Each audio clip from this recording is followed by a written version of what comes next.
Oi pessoal, aqui é Marcelo Serrano e esse é mais um episódio do podcast Talviews. Antes de começar, eu reforço o convite para você que nos acompanha aqui seguir as outras plataformas de Talviews. Além dos podcasts, você pode acompanhar os conteúdos complementares que a gente faz no Instagram e todos os relatórios aqui do Research da área macro ficam disponíveis no Telegram. Bom, em fevereiro a gente fez um episódio sobre ETFs, os Exchange Traded Funds, e deu uma super repercussão, os ouvintes gostaram, teve bastante acesso, então a gente vai revisitar esse tema, sempre atualizando alguns pontos e trazendo novidades. E então a ideia aqui é fazer um bate-papo que fale sobre as tendências, novidades na estruturação desses produtos, estratégias que o investidor pode adotar usando ETFs na composição do portfólio, entre outros pontos. E para nos ajudar com esse tema, o nosso porta-voz oficial aqui, o Renato Eide, que é gestor de fundos de índices da Itaú Asset. Tudo bem, Eide? Mas bem-vindo aí mais uma vez. Obrigado pelo convite, Marcelo. Obrigado pessoal que nos assiste aí, pelo eco que teve nosso episódio ali de fevereiro. Quem não viu, faço aqui o convite para ir lá e beber na fonte direto com vários conceitos, várias ideias que a gente circulou ali e que agora a gente vai dar um update para a galera do que está rolando de novo. Até um bom recado, porque isso tá praticamente uma série, né? A gente não vai revisitar tanto alguns conceitos mais iniciais do funcionamento de um ETF, a gente já vai partir de um ponto mais avançado, então se você quiser dar alguns passos para trás e ouvir esses episódios, vale bastante a pena. E justamente essa primeira pergunta linka com coisas que a gente falou no outro episódio, Eide. Os ETFs, eles têm, de maneira mais básica, o objetivo de acompanhar índices através de uma estratégia passiva, enfim, que ajuda o investidor a se expor a algum índice ou alguma classe de ativo com muita praticidade, com bom grau de diversificação, com baixo custo, mas o que a gente está vendo nessa, talvez, segunda jornada de ETFs é a estruturação, a chegada de ETFs multi-asset, que combinam aí diferentes classes de ativos de uma única vez. Eu queria começar esse papo pedindo para você explicar um pouco melhor como foi a evolução desse processo, como você está vendo o potencial aí dos ETFs multi-asset. Acho que é um desenvolvimento natural desse mercado, né? Cada vez mais buscar soluções de investimento para o público que busca conveniência. Eu tenho dito assim que em tudo que nos cerca a gente busca conveniência. Seja na hora de comer, na hora de alugar uma casa, na hora de pegar um carro, buscar um transporte urbano, a gente está sempre buscando a conveniência. E por que não pensar nessa conveniência quando a gente está falando de investimento? Né? Por que não já trazer num único investimento algo que te dê acesso a diversas classes de ativos? Uma renda fixa local, um investimento internacional, já trazendo um benefício dessa diversificação que a gente sabe que é importante. Então, acho que é um desenvolvimento natural da indústria que está sempre buscando se renovar e trazer novas formas do investidor ser conveniente também ao investir. Legal, até o exemplo que você deu, ele é um spoiler aí do produto que a Itaú Asset lançou recentemente, que é o Gold 11. Conta um pouquinho aí desse produto, como é que foi primeiro a motivação racional aí de estruturação e um pouco como ele funciona. Legal, a gente, como negócio, né, tá sempre buscando atender a demanda, né, que a gente observa e também entregar a novidade para o investidor, né? Acho que são duas formas da gente seguir avançando dentro do nosso negócio. E a elaboração desse produto, né, do Gold 11, que ele combina juro real brasileiro, né, atrelado a títulos do Tesouro IPCA+, que é a grande parte do investimento que a gente tem hoje no Brasil, né? Todo mundo busca a proteção à inflação pelo histórico que a gente tem e pela versatilidade que esse tipo de investimento traz, né? Eficiência, enfim. Então, acho que é algo natural da gente buscar a maior alocação neste produto em títulos do Tesouro IPCA+, né? E a gente sabe da dificuldade que é para o investidor montar um portfólio, ter aquele olhar de portfólio, né? Ele vai sempre olhar os produtos de forma isolada, né? E a gente tem falado muito da importância de você olhar a composição desses produtos, né, para você trazer a descorrelação, trazer a diversificação. E aí surgiu essa provocação. Por que não oferecer já num único produto, num único ETF, com as vantagens que o ETF já tem, né? Aqui a gente está falando de um ETF de renda fixa, então vantagem fiscal, vantagem do cliente não precisar recolher o DARF, embutir a diversificação internacional, né? Que também é outro ponto muito importante para o investimento, né? E aí a gente pensou nessa combinação de juro real brasileiro com investimento internacional através das maiores empresas americanas que estão no índice S&P 500. Então essa composição vem desse olhar, né, do que faz sentido aqui para o investidor brasileiro. E por que 80-20? Essa é uma pergunta que sempre surge, né? Por que não é 70-30 ou 75-25? Quando a gente olha a grande parte das casas, né, de research e recomendação em termos de investimento internacional, o 20% é um imã, né? Tem uma convergência para esse número quando a gente pensa em exposição internacional. Não tem um número que vá servir de forma transversal para todo mundo, não tem uma verdade absoluta, mas tem essa convergência. Algo ali próximo dos 20% parece fazer muito sentido do ponto de vista do benefício da diversificação, da exposição que isso traz para o portfólio. E tem um outro elemento que às vezes a gente fala pouco. A nossa cesta de consumo já tem aí quase 20% de exposição em dólar. Então, por que não trazer também esse elemento, né, de proteção à inflação, essa parte da nossa cesta de consumo para o investimento? E vem daí que a gente pensa no 80-20. 80% de renda fixa Brasil, com títulos do Tesouro IPCA+,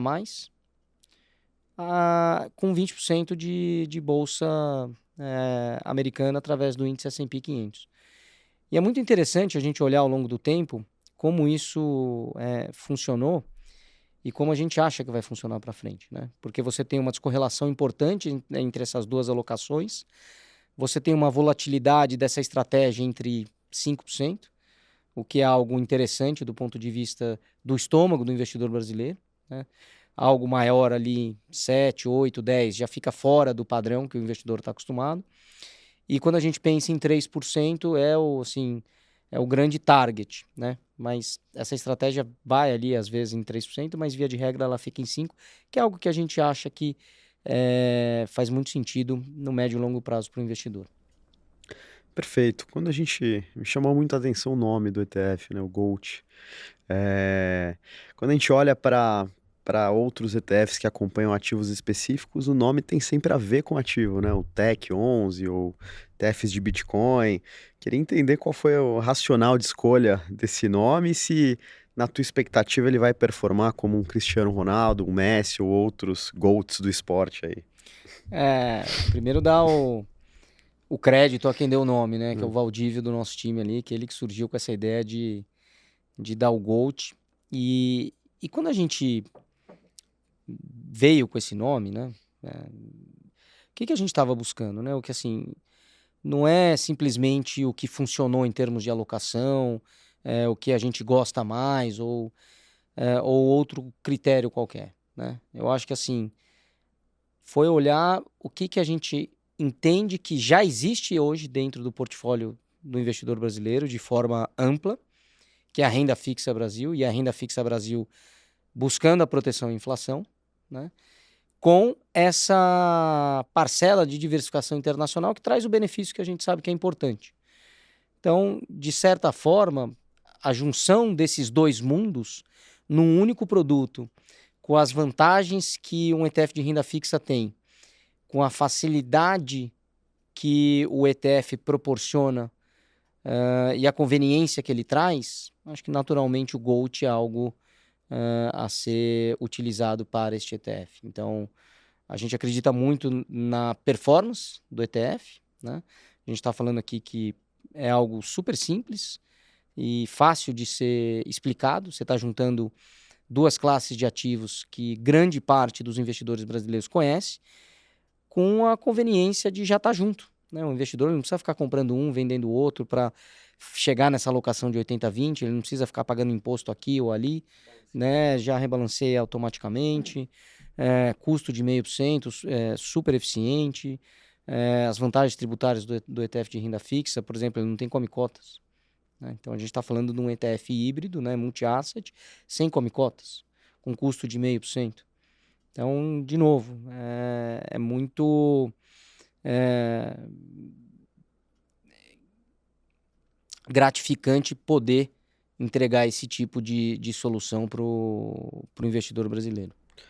Bacana, a gente está falando aqui de ETFs, eu vejo que é crescente a demanda, a cobertura do tema, mas a pergunta que eu queria fazer, Eide, é se você acha que o ETF é mais um modismo dos investimentos, como a gente viu tantos outros nos últimos anos, ou ele, de alguma forma, personifica aí uma mudança, uma tendência estrutural aí para essas estratégias passivas ou para essa forma mais simplificada e até diversificada de ver investimentos? Eu vejo assim, o ETF assim, muito longe de um modismo, né? Não à toa a indústria vem se sofisticando, vem se desenvolvendo, vem trazendo novidade, né? Acho que o próprio ETF de Bitcoin, para te dar acesso a uma classe que antes era muito difícil de ser acessada, que são os investimentos digitais, né? Então, cada vez mais o ETF ele vem sendo utilizado como um meio de você trazer a conveniência do seu investimento, né? Então, o que eu preciso hoje dentro de um ETF que vai me trazer uma conveniência, uma facilidade de eu acessar aquela tese de investimento? E isso não é um modismo, né? Eu acho que longe de ser modismo, o que a gente tem visto cada vez mais são as pessoas, né, querendo se educar em termos de ETF, né? O ETF no Brasil tem mais de 20 anos, a Itaú Asset lançou o primeiro ETF no mercado brasileiro, mas a gente sabe do desafio que é trazer esse desenvolvimento e ganhar alavancagem na indústria, né? Não à toa a gente tem uma série de publicações de conteúdo para ajudar nesse processo de educação. Perfeito. Você comentou um pouco a maior adesão dos investidores brasileiros numa alocação internacional, o maior conhecimento do S&P 500. Quando a gente fala de investimentos internacionais, de fato há uma jornada ainda importante de migração de parte dos portfólios para esses investimentos, e o destino natural acaba sendo Estados Unidos, S&P 500. Mas se a gente pegar um pouco tendência global, a gente viu esse ano fluxos relevantes de saída de capital dos Estados Unidos para outros mercados, uma dúvida em relação ao excepcionalismo americano, que de fato já arrefeceu, mas enfim, ficou um pouco na cabeça do investidor. Quando a gente olha para esse movimento de internacionalização dos investimentos do brasileiro, há espaço para uma diversificação geográfica e o ETF pode ajudar com isso? Ou ainda é difícil sair desse fluxo inicial ou mais forte de investir nos Estados Unidos? Cara, eu acho que não tem uma resposta óbvia, né, nesse processo. Eu costumo dizer que o investimento internacional, ele é um processo que ele precisa ser iniciado. Tem muita gente que fica naquela dúvida, né? Mas como é que eu faço? O que eu preciso fazer? Eu abro conta lá fora, eu compro o SPXI, por exemplo, que é o nosso ETF de S&P, o Tech 11, ETF de tecnologia, enfim. Não tem uma resposta óbvia. O que eu costumo dizer é comece. E nesse sentido, para quem já começou essa jornada e já está mais habituado, né, talvez olhar alternativas como uma exposição dentro de Europa ou mesmo buscar exposição à China, né, possa fazer muito sentido. Para aquele investidor que está começando nessa jornada, que está se ambientando, cara, quando a gente olha o mercado global de equities, o S&P ele é mais de 75%, né? Mercado americano de forma geral. Então, por que não começar pelo mercado americano? Como você falou, esse questionamento sobre o excepcionalismo americano, ele continua, né, de certa forma, ainda que arrefecido com o que a gente presenciou ali em abril, né?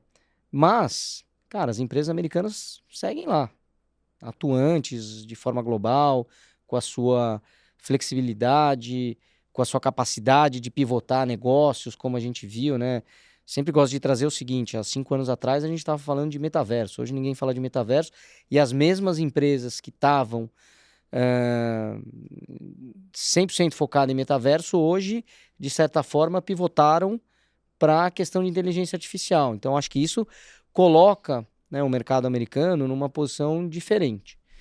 Então, eu acho o seguinte: para o cara que já está lá e ele está buscando uma diversificação, cara, eu acho que Europa é um lugar interessante. China tem se mostrado um lugar muito relevante do ponto de vista de oportunidade de investimento nos dias atuais, e olhando para frente, acho que isso seguirá. Né? A gente fez uma parceria com uma gestora chinesa, a iFund, né, para a gente explorar alternativas de trazer acesso para os investidores locais a estratégias chinesas. E mercados emergentes, como o Brasil, muito provavelmente para o gringo. Né? Não à toa a gente está vendo todo esse fluxo impulsionando a bolsa local. Então, o xadrez, né, global, ele se alterou depois de abril. Mas eu não vejo uma mudança drástica que necessite revisões amplas e cortes significativos em alocações, né? Principalmente considerando o estágio que a gente está olhando aqui para o nosso investidor, em relação ao investimento internacional. A gente ainda tem muitos passos para serem dados nessa jornada. Perfeito. E outra coisa que os ETFs cumprem muito bem é a proporcionar exposição aos investidores a temas, a teses que surgem dentro de indústrias, né? Como é o caso de inteligência artificial, energia, tech. Como é que você está vendo essas teses temáticas aí no médio prazo, e como você acha que a indústria de ETFs, principalmente brasileira, vai avançar para cobrir esses temas? A gente já vê muito forte a cobertura de tech, né? Tem um Tech 11, mas você acha que, além de tech, a gente vai cobrir outros temas, ou isso ainda é incipiente?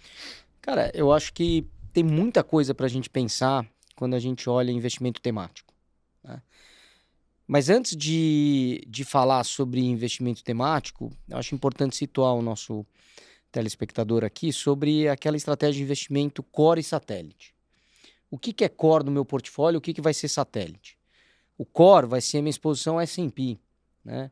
A um índice da Bolsa Chinesa, por exemplo, né? E aí o satélite vão ser essas estratégias temáticas, né? Então eu vou ter ali estratégia de tecnologia, posso ter uma estratégia de consumo de millennials, né? Posso ter estratégia de healthcare. É assim, investimento temático que a gente quiser montar, a gente consegue montar. Acho que o desafio aqui é, primeiro, preencher o que é core, para depois a gente ir nessa jornada do investimento temático. O que é muito bom no investimento temático é a transparência. Porque quando você compra um índice amplo, você tem muita coisa ali dentro, né? E quando você compra um índice temático, você já sabe efetivamente no que você está investindo, né? Para o bem ou para o mal, né? Você deixa de ter outras teses ali para estar exclusivamente numa tese de inteligência artificial, né? E está tudo bem. Então, o que a gente tem visto cada vez mais é o desenvolvimento de índices com cortes específicos, setoriais, de teses novas de investimento, de temas, né? E isso também no Brasil ele acontece, né? Tem muita gente que fala que, por exemplo, o nosso ETF de dividendos é um tema. Por que não? O Divo 11 é um ETF com tema de dividendos. O Divo 11 ele reinveste os dividendos no ETF, e o Divid 11 distribui os dividendos mensalmente, tá? Então a gente pode pensar nisso também. E assim como outros ETFs que vão surgindo dentro do próprio mercado brasileiro, não só buscando temas de investimento, mas como teses de investimento, né? Perfeito. Bom, a gente falou aqui só pontos positivos em relação a essa classe, mas eu queria trazer alguns pontos que são vistos como crítica para entender a tua avaliação, né?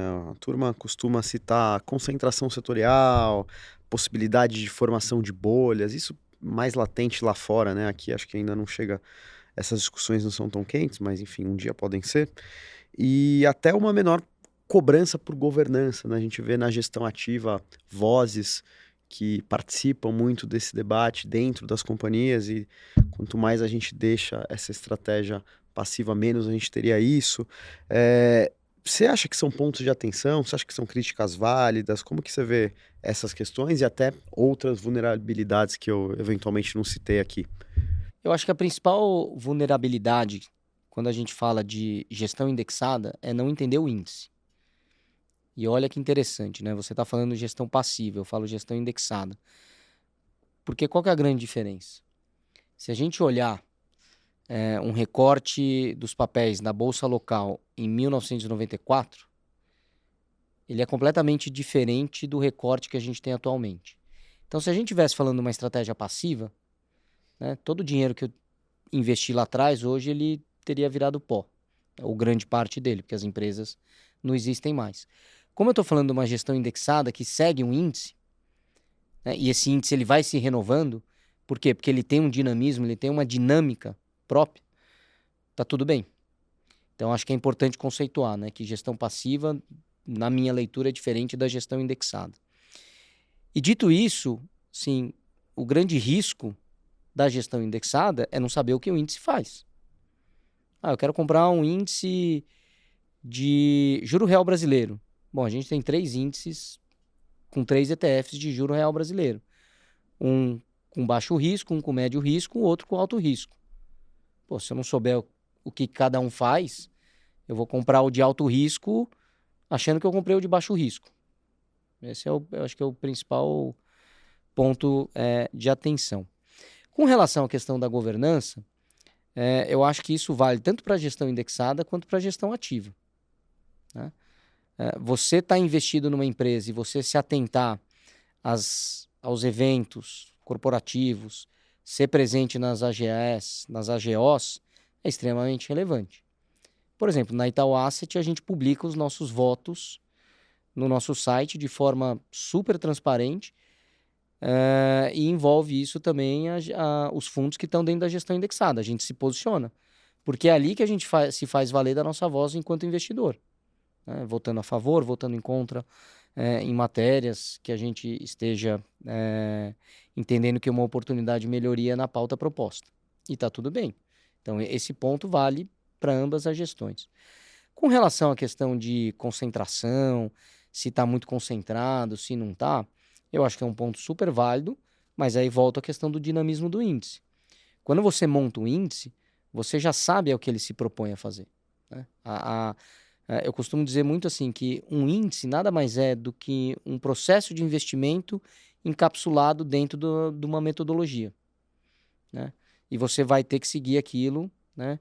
A não ser que o provedor de índice altere.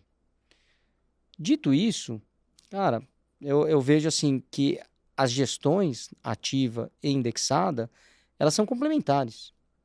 Esse fla-flu, né, que sempre surge no mercado, se é um ou outro e tal, eu acho que na real, uma perda de tempo ficar discutindo se eu tenho que ter 100% do meu portfólio em gestão indexada ou 100% do meu portfólio em gestão ativa, né? Eu tenho muita gestão ativa e tá super bem. E tenho muito ETF. E tô super bem também.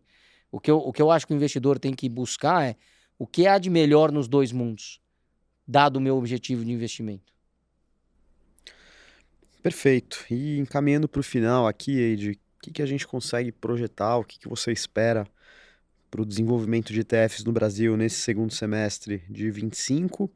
E já engatando uma segunda pergunta, mais uma reflexão aqui, se a gente tivesse que montar um portfólio para os próximos 5 anos aí só com ETFs, pensando com aquela cabeça de macroalocação, de diversificação, o que que você faria?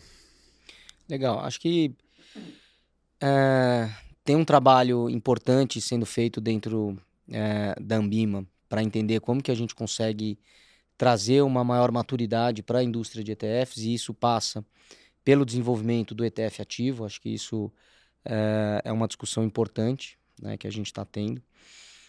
Quando a gente olha o desenvolvimento de carteiras, né, administradas, né, também é uma outra alavanca relevante para a utilização de ETFs. A própria adoção do modelo Fee-Base por diversos consultores também é outra alavanca, então acho que a gente está falando de um movimento que está ganhando cada vez mais força de impulsionar o mercado de ETFs localmente. E quando a gente olha para esse segundo semestre, né, pensando em investimento, a gente tem toda essa questão do Fed, né, que vem sendo postergado o corte de juros, num ambiente onde o geopolítico, né, ele arrefeceu um pouco toda aquela tensão de abril, mas ainda a gente vê muito vai e vem, então essa tensão ela permanece no ar, o que faz com que a diversificação seja um mantra no mundo atual, né? No Brasil, essa discussão do próximo passo do cupom super presente. Eu acho que para o investidor vale olhar um pouco mais para frente e entender que muito provavelmente a direção da taxa de juros vai ser para baixo, né? E como que a gente consegue se posicionar, entendendo que é muito difícil acertar o timing, né? E mais vale o tempo de mercado do que o timing de mercado. Então, considerando todo esse arcabouço, né, a gente estava até brincando, né, um portfólio para 10 anos, né? Eu falei que 10 anos é muito tempo, então o que a gente pode esperar, né? Eu acho que essa questão de trazer ativos descorrelacionados como Bitcoin e ouro vai seguir super presente no portfólio. A diversificação internacional é uma jornada sem volta para o investidor brasileiro. Acho que cada vez mais a gente vai ganhando espaço. Então a gente trouxe, por exemplo, a exposição ao S&P, né, com o hedge cambial, que eu acho que é um passo inicial para o investidor que pode ser super interessante, né? A bolsa local, a gente falou do ETF de dividendos, é uma estratégia que eu gosto muito, né, com menor volatilidade do que o Ibovespa e um retorno por vezes superior, né, porque ele reinveste o dividendo que anda em torno aí de 8%, 9%, então um retorno, né, interessante. E na parte de renda fixa, gosto mais da parte curta de juro real, né? Uma alocação entre o B5 e o IMAB, eu acho que é interessante, e se fazer valer do juro nominal através do IDK11. Então a gente, pensando nesse portfólio, né, um portfólio mais concentrado em renda fixa Brasil, com uma pitada de bolsa, que eu acho que é interessante através do DIVO 11, e a diversificação internacional, seja via o S&P redeado, com uma pitada aí de Bitcoin e ouro, que eu acho que tem feito muito sentido no mundo que a gente está navegando. Perfeito, acho que essa última deixa claro como com ETFs é possível montar uma carteira completa e diversificada, e acho que a gente cobriu vários temas, novos temas dentro dessa trilha aqui de ETFs, mas antes de encerrar o episódio, eu queria novamente agradecer a participação do Renato Eide aqui com a gente. Valeu! Legal, super obrigado. E sobre essa questão de composição de portfólio, né, a gente fez um material mostrando portfólios de renda fixa local, renda variável, portfólio global. Está lá no nosso site, no itnal.com.br. Fica o convite para você acessar. Me acessar no LinkedIn, pode trazer suas dúvidas, a gente bate um papo lá e segue avançando nessa jornada. Boa, valeu!